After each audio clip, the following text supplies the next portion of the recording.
Monsieur le directeur du dossier médical partagé à la Caisse nationale d'assurance maladie des travailleurs salariés. Non, Oui, c'est l'assurance maladie. Vous mettez des mails. Monsieur Merrière, pour la deuxième fois, nous fait l'honneur de venir aux réunions de l'AUEG du CHU. Vous êtes déjà venu il y a 2 ans pour nous dire que 9 départements étaient expérimentaux du système depuis que le gouvernement a confié à l'assurance maladie la gestion du dossier médical partagé. Et là, vous allez nous dire où vous en êtes et surtout, vous allez nous annoncer la phase d'après. La phase d'après où on va vous voir jouer le rôle qu'a joué dans l'histoire de la France Louis XI. Vous allez devoir uniformiser, généraliser ce que le pouvoir royal a fait à une époque, là, c'est vis-à-vis d'un sujet qui intéresse tout le monde, à commencer par les patients que nous sommes tous, au moins actuellement, éventuellement en devenir. Merci, monsieur. Merci Philippe Montanex, merci à l'AUEG de m'inviter pour la seconde fois, effectivement, devant cette noble présentation. Alors, vous dites Louis XI, justement, je suis venu à Grenoble pour voir où on fabriquait les cages dans lesquelles Louis XI enfermait les récalcitrants. Donc, effectivement, je vais vous parler de 2 choses, le retour d'expérience, puisqu'il y a 2 ans on commençait les pré-séries sur les 9 départements. On va en faire ensemble un bilan et puis vous dire comment nous allons partir bientôt. Donc en fait, d'abord 2 choses, le DMP, à quoi ça sert, c'est quoi? C'est 2 choses essentielles. D'abord le DMP, il sert à reconstituer le dossier médical du patient, ou son carnet de santé historique, carnet de santé numérique, pardon. Mais c'est justement pour reconstituer son histoire médicale. Vous avez tous eu un compte-rendu d'hospitalisation, un compte-rendu de radio, encore plus de biologie. Vous devez aller voir votre médecin ou un spécialiste. Où est ce compte-rendu? Je vais devoir fouiller, etc.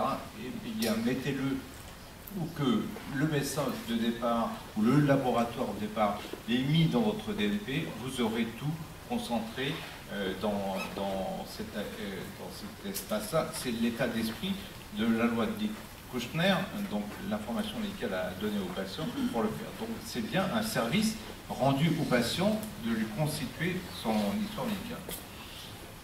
Et puis, l'autre chose, c'est que le patient est mobile, il peut aller en vacances, malheureusement, il peut tomber dans la rue, ramasser et envoyer aux urgences en particulier. Et puis, l'offre médicale, c'est atomisé, c'est pas une critique, simplement, il y a une spécialisation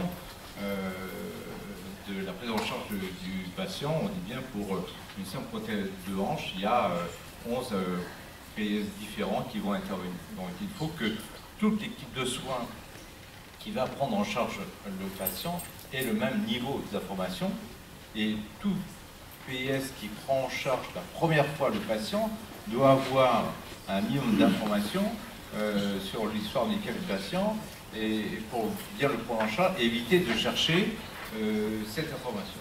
Donc en fait, l'utilité du DMP, c'est bien justement d'aider le patient à constituer son dossier médical, et au PS qui le prennent en charge d'avoir toutes les informations à sa disposition pour éviter les erreurs médicales. Un médecin breton me disait l'autre jour, moi je crée les DMP de tous mes patients et je mets le volet de synthèse médicale volet de synthèse médicale que tout médecin traitant doit faire pour les patients qui ont une chronique ou longue durée. Vous avez les pathologies, les antécédents, les traitements, les intolérances médicamenteuses, les allergies. C'est une fiche équivalente d'ailleurs que l'on a en EHPAD pour les patients hébergés avec le DLU, c'est la même chose. Mais eh bien, si le SAMU, le service d'urgence ou un médecin qui voit pour la première fois le patient a à sa disposition du volet de synthèse médicale que doit mettre le médecin traitant, c'est déjà gagné. Une fois, je présentais le contenu du DMP devant des internes, et les internes me disent, mais s'il y a ça dans le DMP, quand on voit, nous, le temps qu'on perd en coup de téléphone pour appeler le médecin traitant du patient ou l'établissement dans lequel il est allé auparavant pour avoir l'information, au moins, c'est un gain de temps. Voilà. Et donc, c'est tout simplement, le DMP n'est pas fait pour embêter les patients, n'est pas fait pour embêter les PS, mais justement, c'est un service rendu et qui doit permettre, et qui permet de gagner du temps médical, puisque la formation est là. Donc ça, c'est le cadre. Et alors, en fait, pour le faire, on a orienté un peu nos travaux, et on les a testés en caisse, en département pré-série. D'une part, sur la création des DMP. Parce que pour créer un DMP, il faut le consentement exprès du patient auparavant. On aurait pu créer de façon automatique, comme le font maintenant les Québécois, les Australiens, les Belges. Les associations de patients, au départ, n'ont pas voulu. Ceci dit, les échanges que nous avons avec elles maintenant diffèrent. Et donc, aller vers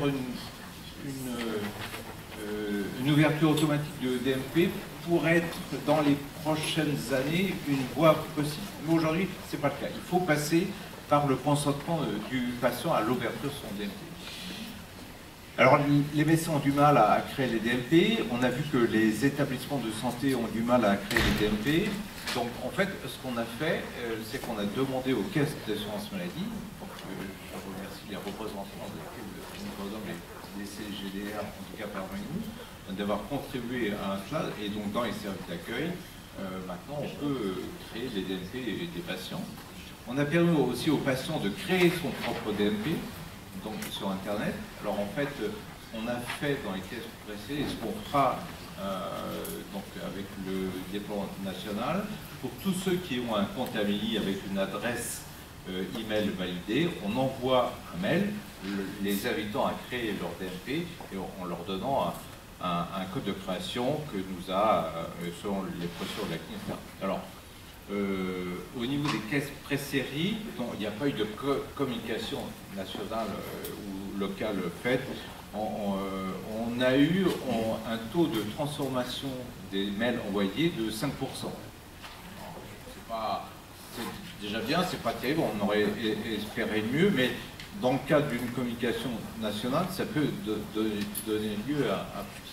Alors en fait, si on fait le bilan en pré-série, on a créé, donc vous voyez, depuis le 1er janvier 2017, bientôt 650 000 DMP. Donc dans ces pré-séries, il y a 800 000 DMP ouverts maintenant. Et en fait, 70% des DMP l'ont été par les caisses d'assurance maladie, 20% par les patients eux-mêmes, et puis 5% par les médecins et 5% par les établissements de santé. Alors en fait, pour booster un peu ces créations, en définitive, pour la généralisation, on va s'appuyer sur les pharmaciens. Je salue le pharmacien. À part vous, madame, est-ce qu'il y a des pharmaciens d'officine dans la salle? Ah, très bien, bravo, merci. Parce que, en définitive, si on veut donner donc un élan à la création, et je remercie le CNOP d'avoir présenté des chiffres du DP, et donc ça me fait rêver, et ça fait rêver beaucoup de personnes, 37 millions de DP, et ben, on est encore loin. Et donc on est dit aux pharmaciens, eh bien écoutez, vous avez créé 37 millions de DP, pardon, mais demain ce sera ça. Et donc, créer les DP du concurrence, Et pour cela, donc, il y a une rémunération à la création du DMP, 1 euro du DMP créé. Et donc, en fait, aujourd'hui, toutes les caisses d'assurance maladie sont mobilisées pour aller voir les pharmaciens et pour les entraîner dans la création des DMP. Donc, ça a commencé depuis le mois de juin et on va booster. Et donc la forte création des DMP, en fait, va reposer sur la force et la volonté des pharmaciens que je salue ici et vos confrères. Motivez-les, dites que c'est bien, d'autant plus que j'ai vu les éditeurs et les outils pour le faire. En fait, a priori, le ressenti que nous avons eu, parce que nous avons interrogé pas mal de pharmaciens la semaine dernière, nous disent que la pratique de création du DMP est facile, ça prend entre 1 ou 2 minutes en particulier. Ce qui manque encore dans la vivacité de la création, c'est un peu une information, en tout cas la prise de connaissance du DMP, puisque les pharmaciens ne savent pas encore exactement à quoi sert le DMP, donc avec les deux éléments que je vous disais au départ, mais il y a tout un travail d'accompagnement et de motivation à faire. Donc, vous voyez, on a quand même créé 800 000 DMP au total dans les séries. Alors, par contre, ce qui est intéressant, pardon, je ne pas dans le bon sens, je vais revenir à ces points après, voilà.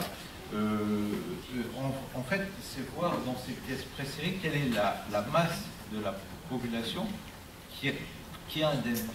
Moi, je me souviens, c'était un responsable d'urgence dans un CHU, c'était à l'époque, le CHU de Poitiers, me dit si j'ai 1% de mes patients qui ont un DMP aujourd'hui, c'est bien tout, et donc je ne vais pas m'enquiner, aller chercher s'il a un DMP et ce qu'il y a donc, etc. En revanche, si j'ai 15 à 20% des patients qui arrivent chez moi avec un DMP, alors là, ça vaut le coup d'y aller, parce que je vais gagner du temps pour la prise en charge du patient. Et d'ailleurs, les urgentistes de Strasbourg ont fait une étude et ont montré que le temps médical de prise en charge d'un patient d'urgence était réduit de 20% lorsqu'il y avait un DMP en place. Donc, gagner du temps médical. Donc, le DMP, ce n'est pas l'assurance ni l'État qui arrive pour vous embêter, mais c'est justement pour vous aider, pour aider les praticiens hospitaliers à donc, vous voyez, au niveau des caisses préséries, nous dépassons les 15% de population avec un DMP, et dans certains départements, notamment le département de la Somme, on atteint presque 25%, et là, effectivement, c'est utile. Alors, sur la création, voilà, ce que je voulais vous dire, c'est la création d'MP depuis Cro-Magnon. Bon, Cro-Magnon, en fait, c'est 2011. Donc, vous voyez jusqu'à la première barre verticale, c'est les tentatives de création d'MP, donc avec un succès plutôt plus que relatif. Ensuite, le passage à l'assurance maladie avec la création par les caisses, puis par les patients, donc avec un peu plus élevé. Et là, nous commençons donc à Constantière et les pharmaciens qui ont commencé depuis le mois de juin à créer. Et vous voyez, on grimpe chaque semaine grâce aux pharmaciens. Et vous voyez les créations hebdomadaires de DMP. Donc, nous étions autour de 15 000 DMP créés par semaine à la rentrée. Nous sommes passés très vite à 20 000, 30 000, et nous étions la semaine dernière à 50 000, enfin 49 000 et des poussières, donc à quasiment 50 000 DMP. Et notre objectif, c'est que nous allions jusqu'à 130 à 150 000 DMP créés par semaine. Lorsque toutes les caisses se mettront à créer, lorsque les patients pourront créer les DMP et lorsque tous les pharmaciens pourront créer les DMP. C'est notre objectif. Vous voyez, la pente est dans ce sens et nous croisons les doigts pour... Alors, je voulais faire un petit point justement sur les usages. À quoi a servi et sert le DMP aujourd'hui dans la réalité? Donc en fait, dans les caisses pré-séries, des départements pré-séries, nous avons identifié les médecins utilisateurs du DMP, nous les avons réunis le soir tard, donc, et pour échanger avec eux sur l'outil. Alors, avant de parler d'usage, c'est qu'en fait le développement des usages, il est lié à deux facteurs. Donc je vous l'ai dit, la création, plus il y a de DMP créés, plus ça devient intéressant d'aller chercher un DMP et de regarder ce qu'il y a dedans. Le deuxième élément, c'est que les établissements de santé envoient des comptes rendus hospitaliers dans le DMP. Quand l'année dernière, en septembre, alors je sais, le directeur informatique du CHU est là. On s'était vu. Et là, je compte sur vous. Parce que, en fait, on sait que c'est long.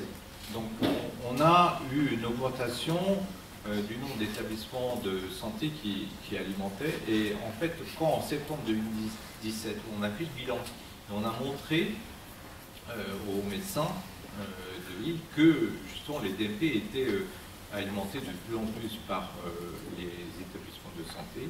Et là, les médecins ont dit, bah, si l'hôpital envoie ou la clinique privée envoie, alors je vais aller regarder le DMP. Sachant en plus que chaque DMP créé, en fait, on rajoute de façon automatique, vous l'avez dit Jean Callot, 2 ans d'historique de remboursement. Alors, il y a un détail des médicaments, je vais parler du lien DP parce qu'il n'est pas absent dans tout ça. Je sais que Mathilde va m'engueuler parce qu'il y a un aveu de travail qui en attend, mais on va le faire. Non, on s'aime beaucoup, mais effectivement, il y a tellement de boulot à faire qu'on n'arrive pas à faire comme on veut. En fait, donc, on met 2 ans d'historique de remboursement, donc ce sont les médicaments remboursés à l'assurance maladie. Tous les actes qui ont été effectués sur le patient pendant les 2 dernières années, avec la spécialité du médecin, comme ça, le médecin qui voit le patient pour la première fois peut voir le type de patient qu'il a. Est-ce que c'est plutôt un patient qui va avoir un cardio, un néphro, un neuro, etc. Et puis l'ensemble des séjours hospitaliers qu'il a eu. Bientôt, nous allons mettre les données du PMSI et puis tous les actes de biologie qui ont été faits également. Alors, s'agissant du DP, en fait, la loi dit que le DP et le DMP doivent être reliés. Et donc, on a commencé des travaux, mais on a arrêté, on va les reprendre, je vous jure, pas de problème. Et en fait, le point donc, sur lequel nous avons avancé, c'est pouvoir accéder au DP à l'intérieur du DMP, donc d'avoir un lien contextuel. Mais justement, comme le rappelait Jean Callot, en fait, il y a un problème d'historique de données, donc 4 mois et 32 mois en stock, mais 2 ans, et puis de toute manière, la loi dit bien qu'une information qui va dans le DMP, elle y reste ad vitam, on ne peut pas l'enlever. Et même elle est conservée 10 ans après la fin du DMP.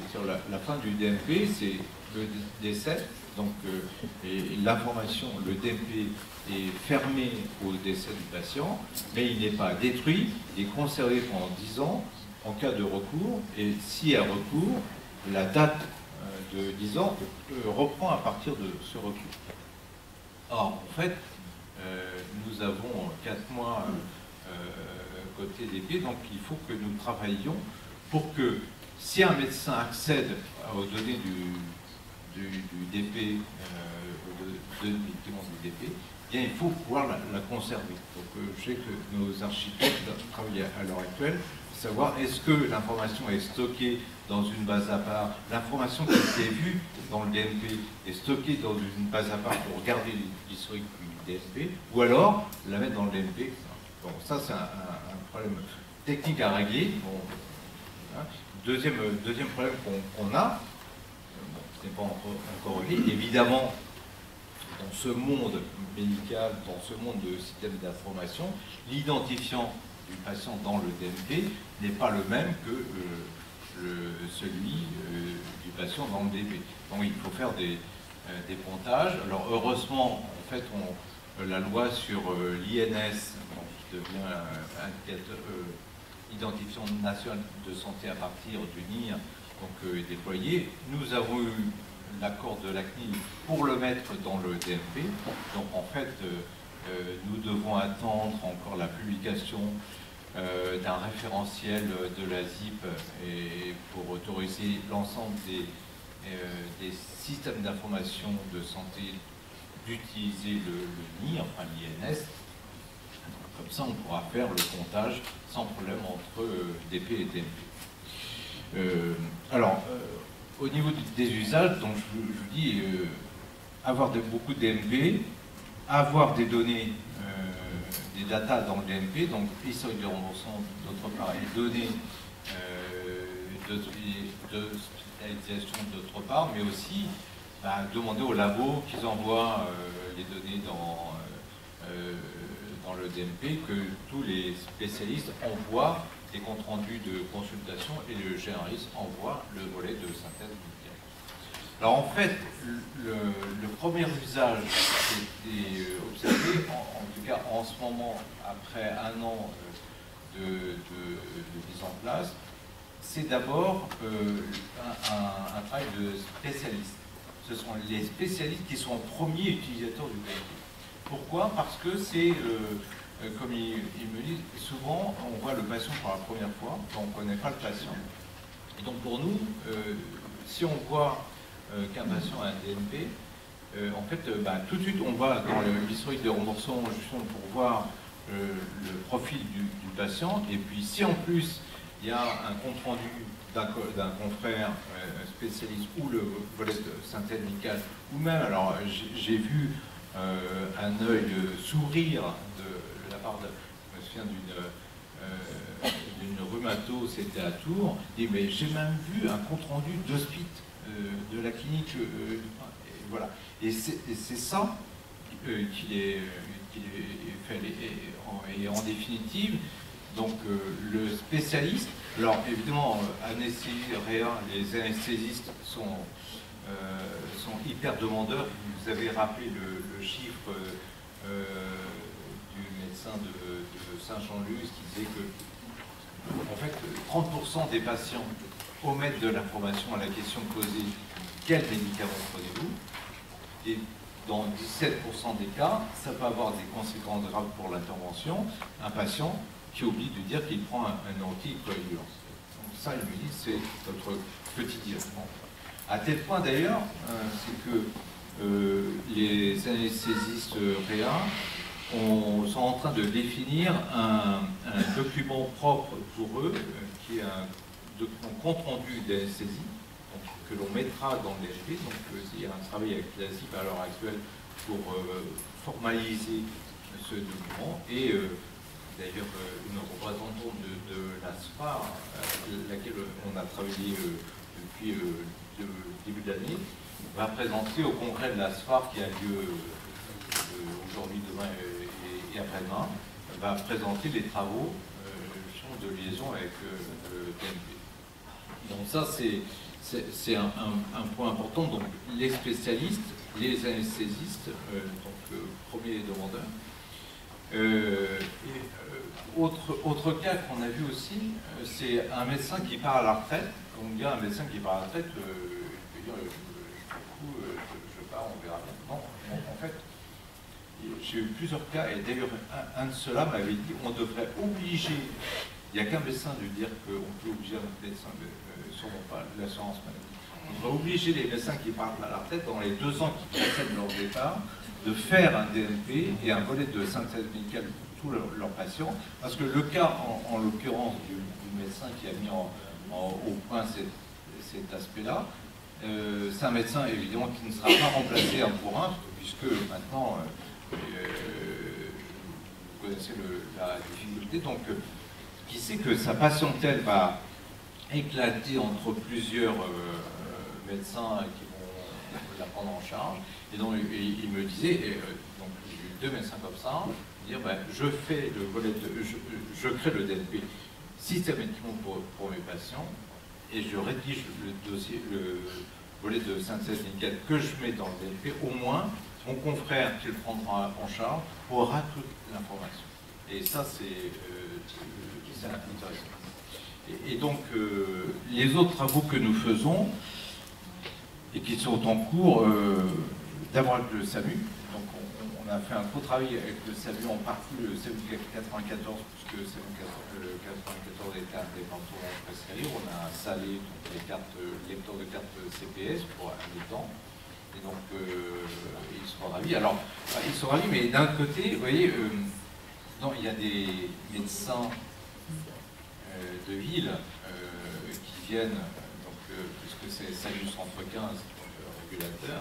Et en fait, un des problèmes, je dirais, c'est que certains médecins disent non, on ne peut pas mettre la carte CPS dans le lecteur parce qu'on risque de ne plus pouvoir envoyer nos flux de soins électroniques dans notre cabinet. Bon, alors, et quand on a des arguments comme ça, c'est un peu difficile, alors qu'ils ont toute la possibilité de le faire. Et autre usage aussi, avec les urgences. Donc on a travaillé notamment avec les urgences de Séchy de Tours et d'Henri Mondor, toujours dans le 94, pour que les urgentistes disposent de lecteurs de carte CPS. Et puis pour le cas de Tours, on a fait un travail particulier, parce qu'effectivement, rentrer les cartes CPS dans le lecteur, pour un médecin qui va se balader de box en box, c'est compliqué. Et en fait, on a eu l'accord de la CNIL pour faire une expérimentation particulière, en fait, de mettre dans les box des lecteurs sans contact. Et donc, quand le médecin arrive au début de son service, il met sa carte au départ, une carte CPS, il saisit son code PIN habituel. Ça ouvre une session dans le DNP, et comme ça, le médecin ensuite va de box en box. Et en fait, et dans chaque box, il met sa carte sans contact, donc il n'y a pas à la remettre dans un lecteur et à ressaisir le code PIN derrière. Et comme ça, il a accès au DNP. Alors, il y a des paramétrages qui sont en cours pour savoir combien de temps va durer la session, combien de temps, ou de combien de temps d'inaction la session va s'arrêter. Donc, on a mis au point un paramétrage aujourd'hui, donc 4 heures et 30 minutes, et tout ça peut évoluer en fonction des usages. On verra si on augmente ou on diminue ces temps de session. Donc usage en plus amélioré, parce qu'il y a un point aussi fondamental que je voulais vous dire, c'est que c'est un travail collectif. J'ai combien de temps encore? 2 heures? 5 heures? 5 minutes. Bon. Très bien. Alors, l'usage du DNP ne peut marcher que si les logiciels des médecins et des PS sont opérants et sont faciles d'accès entre le logiciel et le SIDP. On a beaucoup travaillé avec les éditeurs, d'abord avec les médecins, pour leur demander mais comment on peut travailler, qu'est-ce que vous faites? Et donc, alors évidemment, la liste était longue, mais on a essayé de résumer en 3 choses ce qu'il leur fallait. Les médecins, quand je vois le patient, je dois savoir s'il est là ou il n'a pas un DNP. Donc on a demandé à tous les éditeurs de développer une application, dans le dossier du patient, un bouton DNP qui indique que ce patient a ou n'a pas de DNP. Comme ça, quand je clique sur ce bouton, apparaît le dernier document qui était rentré, voire le dernier volet de synthèse médicale. La deuxième chose qui a été demandée, c'est que le volet de synthèse médicale soit fait de façon automatique. Dès lors que le médecin saisit là où il faut les pathologies antécédents, traitements, allergies et autres, eh bien, il appuie sur le bouton « Je crée le volet de synthèse médicale » et ça apparaît. Alors, simplement, on a vu dans les détails qu'il a fallu aider les médecins à changer leur façon de saisir en fonction de du nouveau logiciel pour que ça réponde à cette... Et enfin, la troisième chose qui a été demandée, c'est que l'envoi dans le DMP, c'est un clic. Il n'y a pas 36 clics à faire. Donc, le document, j'envoie dans le DMP, ça va dans un bon cadre. Moi, j'ai vu mon médecin traitant, donc c'était au mois de décembre l'année dernière, je lui ai dit, écoutez, je suis patron du DMP, j'ai un DMP, très vite, mettez-moi un volet de synthèse médicale. Alors, il a fait très vite. Bon, et heureusement pour moi, je n'ai pas des pathologies longues et généreuses. Et il me dit, alors j'ai dit, maintenant, vous le mettez dans le DMP. Je me dis, mais c'est quoi, il faut que j'aille dans le DMP? Je dis, mais qu'avez-vous comme logiciel? J'ai pas de problème. Je peux faire le tour de votre bureau. Vous voyez là, vous avez envoi au DMP, vous cliquez et ça part dans le DMP. Je lui ai dit, mais c'est simple. Bah oui, c'est simple. Mais et en fait, c'est ce passage-là à l'acte qu'il faut réussir. Alors, pour conclure, parce qu'il faut conclure, donc notre stratégie de déploiement, donc on l'a bien cerné, il faut créer en masse les DMP, et donc pour cela, on va s'appuyer sur les pharmaciens pour le faire.